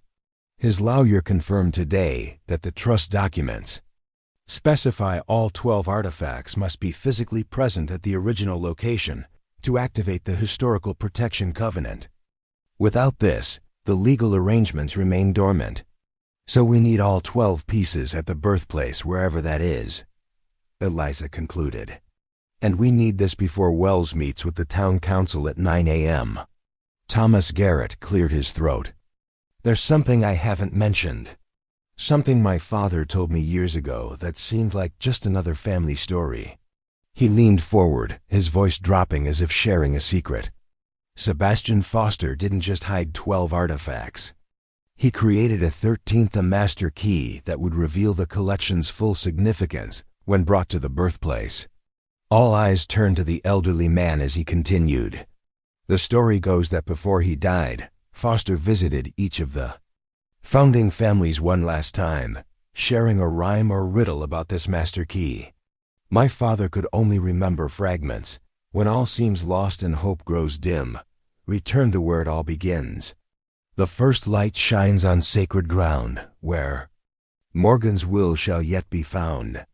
The room fell silent as they processed this new information. Marcus was the first to speak. The Morgan farm. It has to be. James Morgan built the first structure in what became Willow Creek. But the farm has been searched thoroughly, Amelia pointed out. Eliza's grandfather spent years looking. The first light, Eliza repeated thoughtfully. Return to where it all begins. Her eyes widened with sudden inspiration. The East Field. It's where the original Morgan cabin stood in 1783. The first light of day would hit there first. Despite exhaustion from their night's activities, a new energy surged through the group. Dawn was less than an hour away. The first light would soon touch the very spot that might hold the key to completing their quest. As they gathered flashlights and equipment for one final search, Eliza felt the baby shift vigorously within her. Almost there, little one, she murmured. Just one more piece of the puzzle. The eastern sky was beginning to lighten as they made their way to the field where Willow Creek had truly begun. Though no structure remained visible above ground, archaeological markers placed decades earlier identified where the original Morgan cabin had stood, the first European settlement, in what would become their community. As the first golden rays of sunrise broke over the distant hills, Eliza stood at the center of what had once been her ancestors' humble cabin. The light seemed to illuminate the ground at her feet in a particular way, highlighting a depression. That might once have been a root cellar or storage space beneath the cabin's floor. Here, she said with quiet certainty. This is where it begins. The first rays of dawn illuminated the depression in the earth where Eliza stood, casting long shadows across the Morgan farm's east field. Robert and Marcus quickly brought shovels from the barn while the others formed a circle around the site, watching with collective anticipation as the morning light revealed subtle contours in the soil that generations of farming had never completely erased. The original Morgan cabin's foundation stones should still be about 2 feet down, Marcus explained, removing his jacket and rolling up his sleeves. Archaeological surveys in the 1970s mapped the structure but left everything in place. Robert insisted on taking the first dig despite his age, plunging the shovel into the soft earth with practiced skill that spoke of a lifetime working the land. "Your grandfather would want to be part of this," he told Eliza, each shovel full of soil bringing them closer to whatever secret had eluded William Morgan throughout his life. The excavation proceeded quickly with several people taking turns. Less than 18 inches down, Marcus's shovel struck something solid, not the natural stone they expected, but a flat wooden surface preserved by the surrounding clay soil. Working carefully now, they expanded their efforts, revealing what appeared to be a small trapdoor, approximately 3 feet square. "A root cellar access," Martha suggested, kneeling despite her arthritis to brush dirt from the ancient wood. Early settlers often built storage beneath their cabins for preserving food through winter. The wood, though weathered, had been protected from complete deterioration by the clay soil that had preserved it like a time capsule. A simple iron ring pull had corroded into fragility, breaking away when Daniel attempted to lift it. Instead, they worked the edges with garden trowels until the entire door could be carefully raised. Beneath lay a small chamber lined with fieldstone, a root cellar indeed, but one that now contained only a single object, a small chest made of metal and wood, its surface etched with intricate designs that even in the dim light clearly depicted the founding families of Willow Creek. "Sebastian Foster's craftsmanship," Thomas Garrett whispered reverently. "My father described his metalwork, but I never thought I'd see it myself." Eliza felt her heart racing as Marcus carefully lifted the chest from its resting place. Unlike their previous discoveries, this container bore no lock or obvious opening mechanism. Instead, its surface was covered with symbols and small recessed areas arranged in a pattern that initially seemed decorative, but clearly served some functional purpose. "It's a puzzle box," Amelia realized, photographing it from multiple angles. "Look at these indentations. They're shaped to match specific items." Daniel examined the recesses more closely. 12 impressions, each uniquely shaped. "I think the artifacts themselves are the keys to opening this." As the sun rose higher, casting its golden light across the assembled group, they carefully transported the chest back to Eliza's kitchen table, where the 10 recovered artifacts were arranged. One by one, they tested each item against the corresponding recesses in the chest's surface. The powder horn fit perfectly into one depression. The snuff box clipped into place in another. The Lincoln letter, carefully placed in its shaped recess, triggered a small internal mechanism that they could hear but not see. With each artifact correctly positioned, subtle clicks and movements occurred within the chest. When all 10 recovered items were in place, however, the box remained sealed, the missing 2 pieces clearly essential to its opening mechanism. 2 hours until Wells meets with the town council, Marcus noted grimly, checking his watch. "Without the complete collection and whatever this chest contains, we don't have enough for ironclad historical protection." A heavy silence fell over the kitchen as their momentum faltered. After everything they'd accomplished, 10 historical artifacts recovered, each with documented significance, they remained 2 pieces short of Sebastian Foster's complete vision. Eliza studied the chest, running her fingers over the 2 empty recesses. "We need to think like Foster," she said finally. "He created this system knowing the artifacts might be difficult to recover. There must be a contingency." Daniel had been reviewing his great-grandfather's journal again. "There's a cryptic entry here from the day of Foster's funeral. It says, Mr. F. always claimed his greatest work was the contingency itself, that even if half the collection were lost, the birthplace would provide the final key." The birthplace itself is part of the solution, Eliza realized. "It's not just where we bring the collection, it contains something we need." Martha's eyes widened with sudden insight. "The soil." Sebastian Foster was known for incorporating natural elements into his metalwork. The clay from the original Morgan home site might be significant. Acting on this intuition, Marcus retrieved a small sample of the distinctive clay soil from their excavation. When pressed into one of the empty recesses on the chest, nothing happened initially, but as the material dried slightly in the morning air, it began to contract. A soft click sounded from within the box. "One more," Robert said, studying the final empty depression. "It's larger than the others, and has these small markings around the edge." Eliza leaned closer, her breath catching as she recognized the pattern. "Those aren't random marks, they're dates." She pointed to tiny numbers etched around the recess. 1783, 1803, 1845, 1891, 1923, 1946, 1985. "Key dates in Willow Creek's history," Marcus confirmed, quickly checking historical references on his tablet. "The founding of the first cabin, the official town charter, major developments." "And look at the last one," Eliza said, her voice barely above a whisper. 2025, this year." The implications settled over the group. Sebastian Foster, somehow, had incorporated future dates into his design, anticipating historical milestones.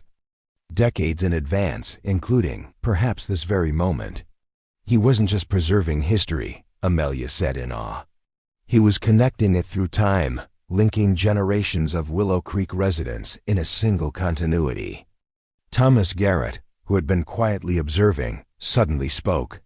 "My father mentioned something Foster once told him, that the final key would come from the newest branch of the oldest tree. We always thought it was just another of his metaphorical sayings." Eliza's hand moved instinctively to her belly as the baby shifted vigorously. "The newest branch of the oldest tree," she repeated slowly. "A Morgan, the next generation. You think your baby is somehow the key?" Marcus asked skeptically. Before Eliza could respond, Robert interrupted. "Not the baby itself, but perhaps something representing it." He looked at Eliza thoughtfully. "Did your grandfather leave you anything specifically connected to your pregnancy or the baby?" The question triggered a memory, a moment at the hospital just days before William Morgan's death. He had pressed something into her hand, insisting she keep it safe for the little one. Amid the grief and confusion of those final days, she had placed the small object in her jewelry box without fully understanding its significance. "The acorn pendant," she breathed, suddenly making the connection. "Grandpa gave me a silver acorn." Pendant, he said, was made from Morgan's silver family silverware, melted down generations ago. He said it represented our family's continuation. Despite her advanced pregnancy, Eliza moved with surprising speed to her bedroom, returning moments later with a small silver pendant shaped like an acorn, hanging from a delicate chain. The craftsmanship was distinctive, intricate patterns, etched into the silver surface in a style immediately recognizable to those who had spent the night studying Sebastian Foster's work. "He made this," Daniel confirmed, examining the pendant. "And your grandfather kept it all these years, waiting for the right moment." With reverent care, Eliza placed the silver acorn into the final recess on the chest. It fit perfectly, the dates etched around the depression aligning with tiny marks on the pendant itself. As it settled into place, a series of clicks and mechanical movements sounded from within the box, culminating in the lid lifting slightly, releasing a seal that had remained intact for nearly 80 years. Inside lay two items: a rolled parchment, documents sealed with wax bearing Sebastian Foster's distinctive maker's mark, and a small velvet pouch containing what proved to be the two missing artifacts from the collection: a Revolutionary War-era silver militia button, item 6, and a handwritten letter from Abraham Lincoln to Frederick Douglass mentioning Willow Creek's role in the Underground Railroad, item 11. He created duplicates, Marcus realized. Foster made copies of the two artifacts he thought most likely to be lost or destroyed, and secured them in this master chest. But why these two specifically? Martha wondered, examining the militia button with careful fingers. Thomas Garrett had been studying the map. These were hidden in the most vulnerable locations, the two properties that changed hands most frequently over the decades. Foster anticipated they might be lost and planned accordingly. With trembling hands, Eliza broke the wax seal on the parchment document, unrolling it carefully on the table where everyone could see. The elegant script was unmistakably Foster's, though the legal language had the precision of professional documentation. Declaration of Historical Covenant and Trust. Established this 12th day of February, 1946. I, Sebastian Foster, being of sound mind and body, hereby establish this irrevocable historical trust for the benefit and protection of Willow Creek and its heritage. When the 12 artifacts comprising the Foster collection are reunited at the birthplace of Willow Creek, this covenant activates automatically, placing all properties marked on the accompanying map under historical protection according to Federal Statute 28-142, Preservation of Historically Significant Sites, Act of 1935.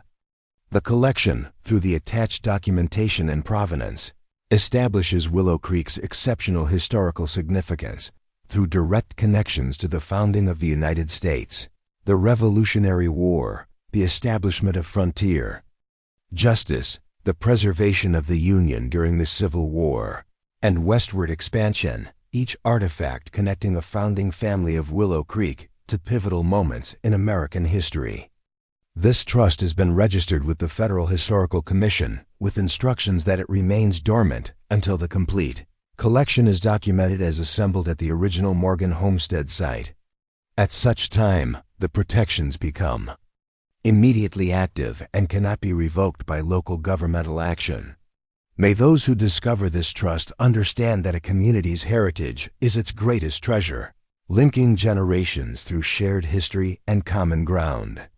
Sebastian Foster, historical preservationist and trustee. Attached to the declaration were detailed legal documents, all bearing official seals and registrations from 1946, establishing the trust's legitimacy and the specific protections it would confer once activated. "This is it," Marcus breathed, scanning the documents with growing excitement. Foster created a legally binding historical protection trust that predates any of Horizon's claims or permits. Once activated by assembling the complete collection at the birthplace, which we've just done, it automatically places all the marked properties under federal historical protection. "But will it hold up after 80 years?" Amelia questioned. "Laws change, statutes get revised. The Preservation Act he cited has been strengthened, not weakened, since 1946, Marcus replied. And a registered federal trust like this would be grandfathered in regardless of subsequent changes. The legal framework is actually stronger now than when Foster created it. We need to get this to the town council meeting immediately," Robert urged, checking his watch. "Wells is scheduled to present in less than an hour."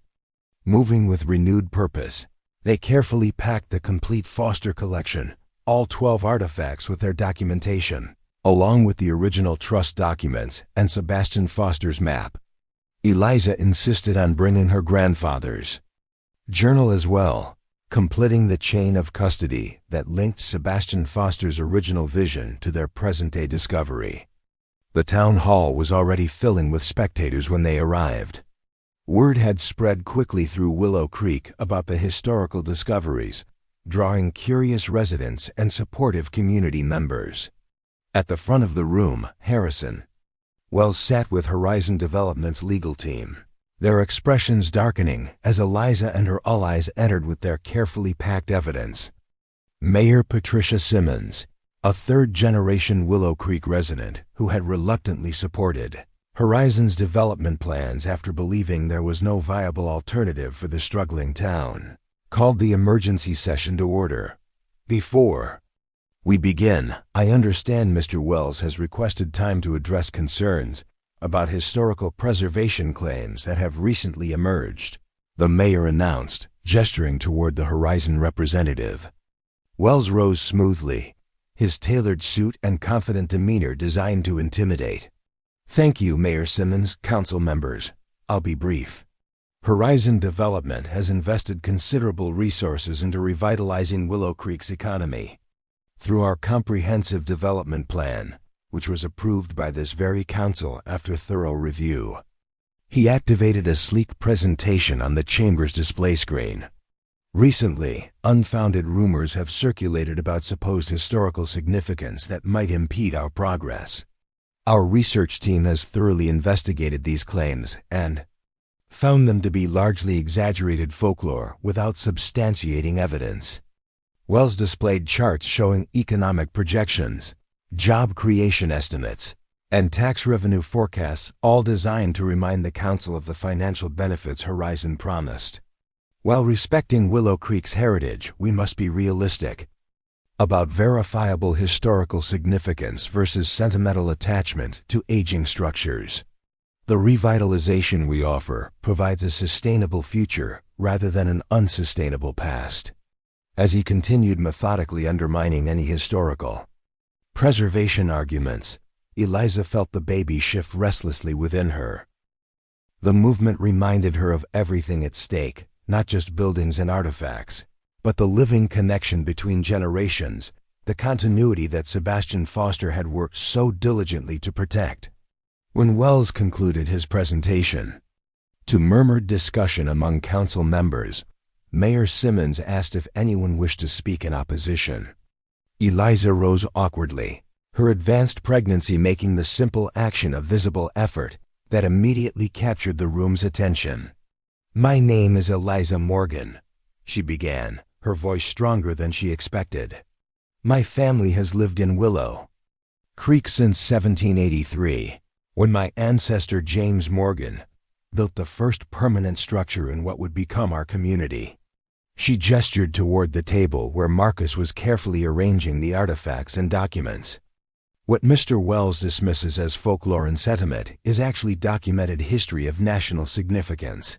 History that a man named Sebastian Foster had the foresight to preserve nearly 80 years ago, anticipating that someday economic interests might threaten to erase our community's heritage. With methodical precision, Eliza and her allies presented each artifact, explaining its historical significance and direct connection to Willow Creek's founding families. Marcus detailed the legal framework of Foster's historical trust, while Amelia displayed photographs documenting their discoveries. Robert, Martha, and Thomas added personal testimonies connecting their family histories to the artifacts and locations on Foster's map. As the presentation continued, Wells's confident expression gradually transformed to concern and then barely concealed alarm. When Eliza finally presented the trust documents establishing automatic federal protection upon assembly of the complete collection, he leaned urgently toward his legal team, their hushed conversation growing increasingly agitated. "Mayor Simmons," Wells interrupted, rising abruptly. "This is highly irregular. These supposed artifacts and documents have appeared suddenly, without proper authentication or chain of custody. Horizon respectfully requests an adjournment to allow for expert verification before any decisions are made." The mayor studied Wells thoughtfully, then turned to Eliza. "Ms. Morgan, while these items are certainly impressive, Mr. Wells raises a valid concern about authentication. Historical protection requires verified provenance." "We anticipated that concern," Eliza replied calmly. She nodded to Marcus, who stepped forward with his tablet. "I took the liberty of contacting the Federal Historical Commission this morning," he explained. "Their records confirm Sebastian Foster's trust registration from 1946, though it was listed as dormant pending completion of specified conditions. I've sent them photographs of the assembled collection and documentation." He displayed an email received just minutes earlier. "The Federal Historical Commission acknowledges receipt of documentation regarding the Foster Collection and Historical Trust. Reference hashtag FHC-194-60212. Preliminary review confirms consistency with our archived records. Under Statute 28-142 and subsequent amendments, assembly of the complete collection at the designated historical birthplace activates the dormant trust immediately. Our office is dispatching representatives to Willow Creek to formally document the collection, but the protective covenant is legally in force upon verified assembly. All properties designated in the original trust mapping are therefore under federal historical protection effective immediately pending our final verification. A murmur ran through the council chambers as the implications became clear. Wells's face had gone pale, his carefully constructed plans unraveling before him. "This is preposterous," he protested, but with noticeably less conviction. "These federal regulations can't supersede local zoning and development approvals already granted." "Actually, Mr. Wells," Mayor Simmons responded, a new respect in her voice as she addressed Eliza rather than the developer. "Federal historical protection absolutely supersedes local approvals when the historical significance reaches national importance, which these artifacts and documents clearly establish." The council voted unanimously to acknowledge the Federal Historical Commission's preliminary determination and suspend all demolition permits pending final verification. As the meeting adjourned, community members surged forward to view the artifacts, many with tears in their eyes as they recognized family names and connections to their own histories. Harrison Wells departed quickly with his legal team, his parting glare at Eliza promising that Horizon Development would not surrender their plans without further resistance. But the immediate threat had been neutralized. The historic district would stand at least until federal authorities completed their review. The following days brought a whirlwind of activity to Willow Creek. Federal Historical Commission representatives arrived to authenticate the Foster collection, confirming its exceptional historical significance. News media descended on the small town, transforming the local story into national headlines about a pregnant woman's discovery that saved an entire historical district from demolition. 5 days after their presentation to the town council, Eliza sat with her all eyes in what had once been her grandfather's study, now transformed into an impromptu planning center for Willow Creek's revitalization. Maps, historical documents, and development proposals covered every surface as they worked to channel the sudden attention and support into sustainable preservation. "The Historical Commission has formally approved Foster's trust protections," Marcus announced, reading from an official email. "All properties on his original map are now permanently protected as a National Historical District." "And Horizon?" Robert asked, the question on everyone's mind. "Withdrawing from Willow Creek entirely," Amelia reported with undisguised satisfaction. Their legal team advised that fighting the federal designation would be costly and ultimately futile. They're selling their acquired properties back to the town at a significant loss. Martha Dawson smiled as she arranged freshly baked cookies on a plate. "Several families have already expressed interest in repurchasing their former homes. The Wilson family is first in line." "What about funding for restoration?" Thomas Garrett asked, ever practical. "Protected status doesn't pay for crumbling foundations and leaking roofs." "That's where this comes in," Marcus replied, displaying a letter from the National Historical Preservation Fund. "Our application for emergency stabilization grants has been fast-tracked. Initial funding will secure all endangered structures immediately, with comprehensive restoration funds to follow." Eliza leaned back in her grandfather's old leather chair, her hand resting on her belly as the baby shifted energetically. In just 1 week, Willow Creek had transformed from a community resigned to its demise into one actively planning its renaissance. Already, discussions were underway for establishing the Foster Museum that Sebastian had envisioned, the 12 artifacts forming its centerpiece, telling the story of how America's pivotal moments connected to this small Midwestern town.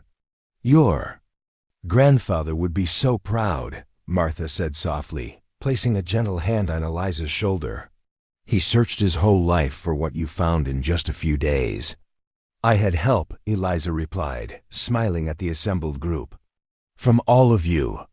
From Sebastian Foster's foresight, and from Grandpa's persistence. He never gave up believing there was something worth saving here."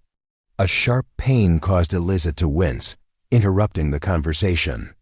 When a second contraction followed minutes later, the room's focus shifted immediately from historical preservation to more immediate concerns.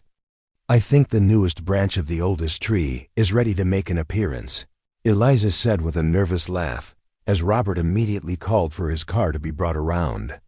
16 hours later, as dawn broke over Willow Creek once more, William Sebastian Morgan entered the world with a robust cry that seemed to echo his approval of all that had transpired.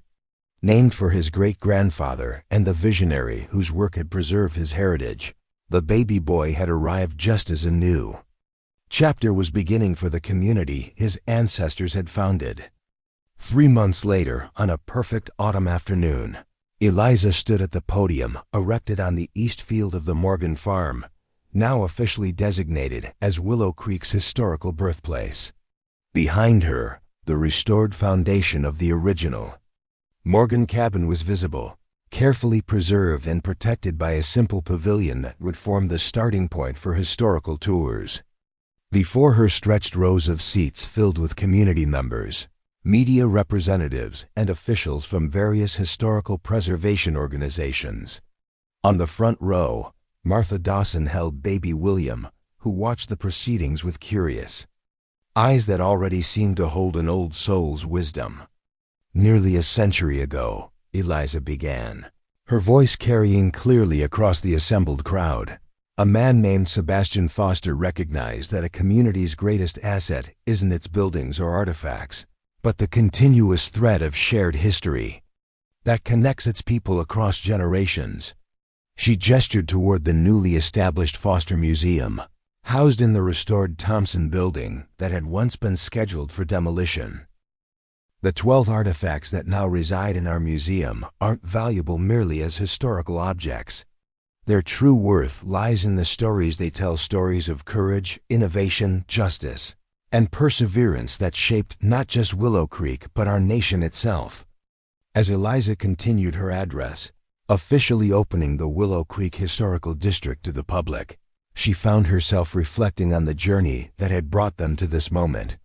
What had begun as a reluctant chore cleaning her grandfather's attic while mourning his loss and preparing for single motherhood had transformed into something far more significant than she could have imagined. The Foster collection had saved more than buildings. It had revitalized a community's understanding of its own worth. Already, families were returning to restore homes they had reluctantly abandoned. Small businesses were reopening in the historic district, catering to the growing number of visitors drawn by the remarkable story of a town that had nearly vanished before rediscovering its heritage. Most importantly, Eliza had found her own place in the continuing story of Willow Creek. Her photography skills, once directed toward fashion and commercial work in New York, now documented the community's revitalization and the restoration of its historical treasures. The Morgan farm, rather than being sold to developers, was being transformed into a living history center where visitors could experience agricultural practices spanning 2 centuries. As she concluded her address to enthusiastic applause, Eliza's gaze fell on her son in Martha's arms. William Sebastian Morgan represented everything Sebastian Foster had worked to protect: the continuity between past and future, the living connection that gave history its deepest meaning. Like the silver acorn pendant that had completed Foster's puzzle box, this newest branch of Willow Creek's oldest family tree carried forward a legacy that now had the protection it deserved. The heritage Sebastian Foster had preserved through his extraordinary foresight would remain intact for William's generation and beyond, not as static relics of a bygone era, but as living inspiration for a community continuing to write its story. When Eliza finally stepped down from the podium to rejoin her friends and neighbors, she felt a sense of completion that transcended the day's ceremonial significance. The split-second decision to finally clean out her grandfather's attic had led to discoveries that transformed not just her life, but an entire community's future, proving once again that sometimes the greatest treasures are hiding in plain sight. waiting for the right moment and the right person to reveal their true significance. As she took her son into her arms, Eliza whispered the words Sebastian Foster had inscribed on the trust documents that had saved their town. A community's heritage is its greatest treasure, linking generations through shared history and common ground. William's tiny hand wrapped around her finger, the newest link in a chain stretching back through centuries, a living affirmation that with courage, perseverance, and respect for those who came before, no legacy is ever truly lost, as long as someone cares enough to search for it. Up next, you've got 2 more standout stories right on your screen. If this one hit the mark, you won't want to pass these up. Just click and check them out. And don't forget to subscribe and turn on the notification bell so you don't miss any upload from us.